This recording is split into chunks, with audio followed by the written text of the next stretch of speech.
সিলেটের সাদা পাথর পর্যটন কেন্দ্র থেকে অবৈধভাবে লুট হওয়া পাথর উদ্ধারে অভিযান অব্যাহত রেখেছে যৌথ বাহিনী। সকাল থেকেই সিলেট বিমানবন্দর সড়কে তল্লাশি কার্যক্রম চালায় সেনাবাহিনী।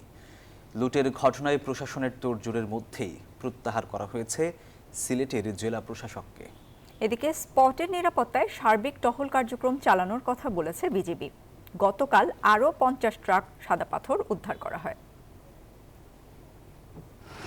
সিলেটের সাদা পাথর পর্যটন কেন্দ্র থেকে লুট হওয়া পাথর উদ্ধারের ষষ্ঠ দিনের মতো অভিযান পরিচালনা করা হয়। সোমবার সকাল থেকে বিমানবন্দর সড়কে শত শত ট্রাক তল্লাশি করা হয়। পাথরের বৈধতা থাকলে সেগুলোকে ছেড়ে দেয়া হয়।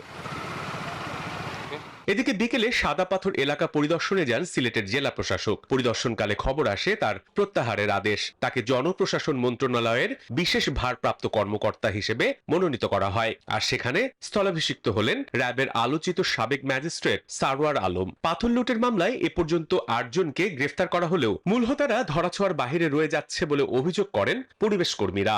ওয়ালটন এখন দেশের সীমানা পেরিয়ে পৌঁছে গিয়েছে 50টিরও বেশি দেশে। ওয়ালটন, ঘরে ঘরে বিশ্বজুড়ে। এখনো মূল হোতা যারা এই কাজের সাথে যারা জড়িত ছিল, এই অপরাধের সাথে, তাদের কিন্তু এখনো আমরা ধরাছোঁয়ার বাইরে দেখছি। তাদেরকে এখনোই ধরা হচ্ছে না। লুট হওয়া পাথরের সাথে আইন শৃঙ্খলা বাহিনীর নাম আসলেও তাদের বিরুদ্ধে এখনো ব্যবস্থা না নেওয়ায় হতাশ স্থানীয়রা।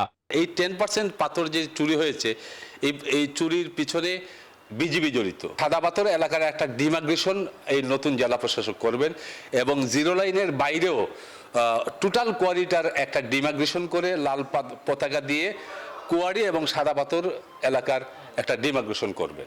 এদিকে সাদা পাথর এলাকায় সার্বক্ষণিক টহল কার্যক্রম চালানোর কথা বলছে বিজিবি।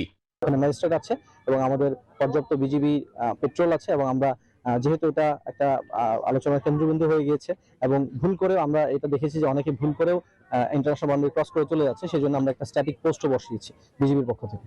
ভোলাগঞ্জের সাদা পাথর লুট নিয়ে ব্যাপক সমালোচনার মুখে জেলা প্রশাসনের 3 সদস্যের তদন্ত কমিটি প্রতিবেদন জমা দেয়নি গতকালও। এ অবস্থায় রোববার তদন্ত কমিটির মেয়াদ আরো 3 দিন বাড়ানো হয়।